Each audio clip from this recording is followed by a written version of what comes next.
Dan saat ini sudah bergabung bersama kami ada Wakil Ketua Umum Kadin Indonesia Bidang Hubungan Internasional, Shinta Kamdhani. Selamat pagi. Selamat pagi. Dan sudah kurang dari 2 minggu setelah Trump dilantik, apa dengan program proteksionisme Trump saat ini, apa dampaknya bagi ekspor dalam negeri? Ya, jadi mungkin saat ini kita belum melihat dampak langsung ya. Jadi kalau kita lihat kan memang total perdagangan Indonesia Amerika sekitar 24 miliar US dollar. Jadi itu nomor 4 ya. Jadi mitra dagang nomor 4 Amerika untuk Indonesia dan kita masih surplus gitu.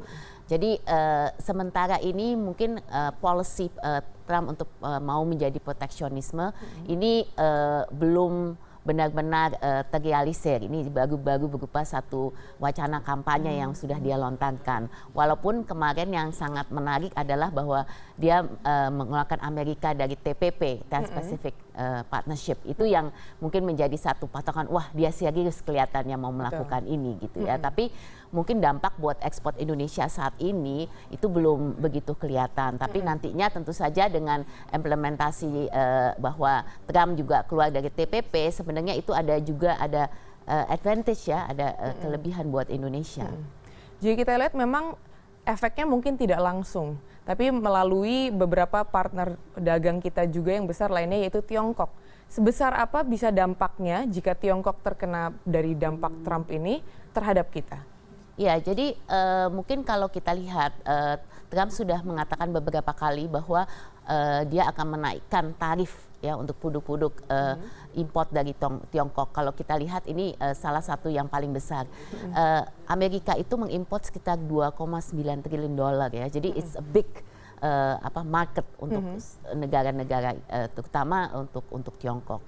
Jadi jelas kalau Tiongkok nanti ada penurunan dari segi import, jadi keran importnya dimatikan oleh Amerika, tentu saja itu nanti akan berdampak juga terhadap Indonesia gitu kan, karena kan Indonesia dan Tiongkok sendiri perdagangannya kan tinggi sekali ya, paling besar, mitra paling besar saat ini. Apakah dengan peralihan itu berarti produk yang tadinya diekspor ke Amerika akan dialihkan ke beberapa negara lainnya, contohnya Indonesia begitu? Saya rasa bahwa akan ada overflow produk ya, bahwa nantinya bisa kemudian Cina Tiongkok mengeluarkan policy untuk mengkompensasikan produk-produk yang tadinya diekspor ke Amerika, itu bisa saja. Tapi yang kita harus perhatikan lebih dampak jangka panjangnya gitu, karena kita juga masih mengekspor produk kita kepada ke Tiongkok gitu, dan ini bagaimana nanti kaitannya dengan hubungan kalau memang Amerika akan menurunkan importnya dari Tiongkok. Dalam skema jika ada banjir kembali produk-produk yang kita impor, apakah yang bisa kita lakukan, apakah industri di tanah air sendiri, produksi di tanah air ini sudah mampu bersaing dengan datangnya kembali impor-impor yang baru? Iya, jadi ini yang sedang kita lakukan ya. Sebenarnya salah satu yang paling penting adalah kita sendiri punya niche competitiveness dan daya saing untuk produk-produk Indonesia sendiri. Makanya kita kan sekarang sedang mengadakan namanya industrialisasi ya. Bagaimana caranya bahwa kita produk-produk dalam kita ini juga bisa bermain dan bersaing. Nah, yang menariknya kalau kita bicara specifically on TPP, sebenarnya kan Vietnam, Malaysia itu kan sudah masuk TPP. Dan dua produk terbesar Indonesia yang diekspor ke Amerika, yaitu tekstil dan kelapa sawit, ya itu bersaing dengan Vietnam dan Malaysia. Jadi kalau Amerika keluar dari TPP, berarti level playing field Indonesia, Vietnam dan ini jadi sama kan. Jadi saat ini di mana Indonesia bersaing dengan Vietnam untuk mengekspor produk tekstilnya ke Amerika, sekarang kini bisa sama kembali gitu. Jadi tidak ada prioritas tarif untuk produk-produk Vietnam yang diekspor. Jadi ini sebenarnya advantage advantage untuk Indonesia. Jadi ini yang kemudian kita harus tegakkan, bagaimana kita kemudian bisa mempunyai hubungan bilateral yang lebih kuat dengan Amerika sehingga ekspor tekstil maupun kelapa sawit kita akan bisa lebih besar. Baik, jika kita bicara soal vulnerability di regional, apakah Indonesia lebih diuntungkan atau lebih vulnerable daripada negara lain di Asia? Saya rasa pada dasarnya semua pasti akan lebih vulnerable ya. Saya rasa tidak ada yang mengatakan satu negara kita pasti yang paling diuntungkan dengan nantinya Amerika lebih proteksionis.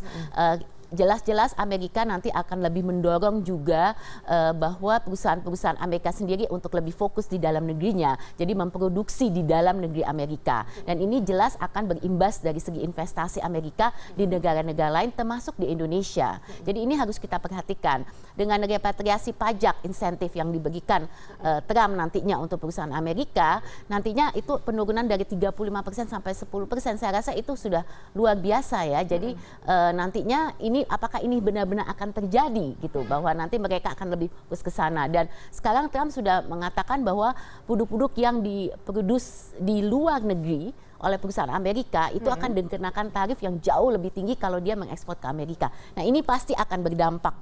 Betul. Dan jika kita lihat, kita review sebelum terpilihnya Trump misalnya, arus dagang antar Indonesia dengan negara lain itu seperti apa selama 1 tahun ini? Sebenarnya kan ekspor kita memang agak, tapi Amerika itu kalau saya bilang di tempat posisi keempat ini cukup stabil lah ya. Jadi ada naik turun sedikit, terakhir ya semua juga turun. Tapi menurut saya memang kita juga belum optimal dengan Amerika. Jadi yang kita mesti lihat adalah sebenarnya bagaimana dengan kesempatan ini, apakah kita ada opportunity untuk lebih menaikkan gitu loh posisi kita dengan Amerika, dan itu hanya bisa dilakukan secara bilateral kalau pada saat ini. Walaupun kita ada ASEAN ini kita juga anggap sebagai pasar tersendiri ya. Tapi dalam hal kaitan dengan Amerika, saya rasa Amerika akan mau melihat lebih bilateral, jadi one on one dengan negara masing-masing. Oke, apakah ada pasar-pasar baru yang akan dijajaki oleh Indonesia mungkin? Iya, jelas. Jadi saat ini Indonesia sudah masuk ke namanya non-traditional market, tentu saja seperti pasar Timur Tengah, pasar Afrika, itu pasar-pasar yang di luar Amerika dan Eropa yang sudah biasa ini mulai kita buka gitu. Jadi saya rasa produk-produk halal kita juga sudah mulai masuk ke Tiongkok dan segala. Jadi ini memang saya pikir suatu opportunity base ya. Kita mesti lihat pasar-pasar mana nih yang di luar pasar tradisional yang bisa kita masuki juga gitu. Jadi kita nggak bisa hanya tergantung kepada pasar besar seperti Amerika dan Eropa. Baik, Presiden Trump juga sempat mengatakan ke Joko Widodo bahwa akan juga tetap berbisnis bahkan di tanah air juga gitu. Apakah sejauh ini Kadin sudah menerima ada informasi bahwa ia akan menjajaki beberapa bisnis di tahap-tahap awal ini?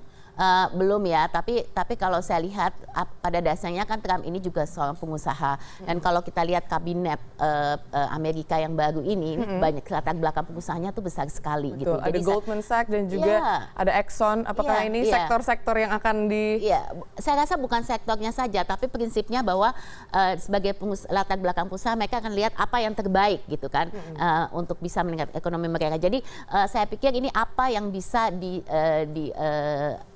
dipropose oleh Indonesia sendiri untuk kita bisa kemudian bermitra dengan Amerika lebih lanjut. Saya rasa ini yang strategi yang harus disiapkan oleh pemerintah. Apakah dari pihak Kadin Indonesia sudah ada proposal mungkin terhadap? Jadi saat ini posisinya semua masih kebanyakan wait and see ya. Betul. Tentu saja. Tapi kita sedang menganalisa lebih banyak terutama mengenai posisi TPP ini. Karena TPP walaupun Amerika keluar kelihatannya nih Australia itu Kanada, Jepang masih mau continue dengan TPP. Nah ini membuat menarik, dia mau mengajak negara seperti Indonesia, seperti China dan India untuk masuk gitu. Nanti ini kita kan harus melihat posisi apakah ini sesuatu yang akan kita minati untuk mau berlanjut gitu tanpa Amerika. Apakah itu memungkinkan, even possible. Jadi ini semua yang harus kita persiapkan ya, analisa dan dampak apa lebih lanjutnya. Kalau andaikan kita masih ingin masuk TPP, sektor apa yang mungkin kita akan jajaki pertama? Sebenarnya yang paling penting buat ini tidak hanya soal TPP ya, tapi dengan EU-SIPA juga yang kita lakukan. Memang sektor padat karya ini sangat besar ya. Jadi kalau kita lihat seperti tekstil, sepatu ya. Jadi saat ini Vietnam ini menjadi salah satu kompetitor kita yang benar. Jadi ini yang kita harus perhatikan bahwa bagaimana ekonomi seperti Vietnam bisa mengalahkan Indonesia. Kita sudah mulai ketinggalan gitu. Jadi kita harus fight gitu. Jangan sampai nanti kita ketinggalan lebih jauh. Jadi ini yang mungkin kita persiapkan ya. Sektor-sektor padat karya kita yang selama ini mempunyai pasar ekspor yang sangat besar, jangan sampai kita tertinggal gitu. Tapi tentu saja dengan Amerika sendiri banyak sektor yang saat ini kita sedang jajaki gitu. Jadi seperti sektor juga ekonomi kreatif ya, seperti perfilman contohnya. Saat ini Amerika kan sedang, karena kita sudah mulai buka daftar negatif investasi. Jadi itu Amerika juga sedang melihat gitu, kalau untuk seperti sektor-sektor seperti ini, apakah mereka bisa investasi lebih jauh di Indonesia. Jadi sebenarnya kalau kita melihat dari segi perdagangan sendiri, mungkin lebih banyak tergantung negaranya, tapi saya rasa sektor padat karya ini tetap kita akan prioritaskan juga. Tapi kalau dari segi investasi memang banyak opportunity baru yang kemudian timbul.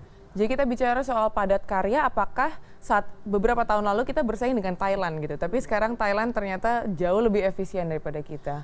Kalau Thailand itu lebih banyak di otomotifnya ya. Sebenarnya yang saat ini kita paling khawatirkan kalau dari padat karya dari segi tekstil dan sepatu itu Vietnam sebenarnya. Ya, of course China is the biggest ya untuk sepatu. Tapi Vietnam ini negara yang menurut kami tadinya agak tinggal, sekarang bisa melalui lebih daripada Indonesia. Jadi itu yang sebenarnya lebih kita perhatikan.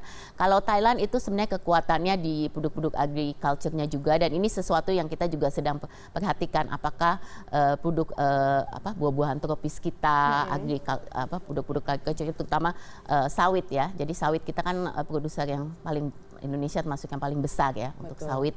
Ini bagaimana kita bisa lebih majukan. Jadi memang ini juga satu produk komoditas kelapa sawit yang kita sekarang sedang fokuskan juga.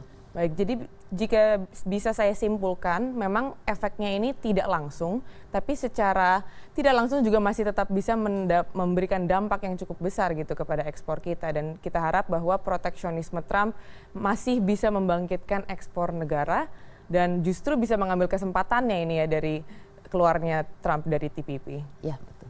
Ya, terima kasih Ibu Shinta Kamdhani atas kehadirannya bersama kami di CNN Indonesia Business.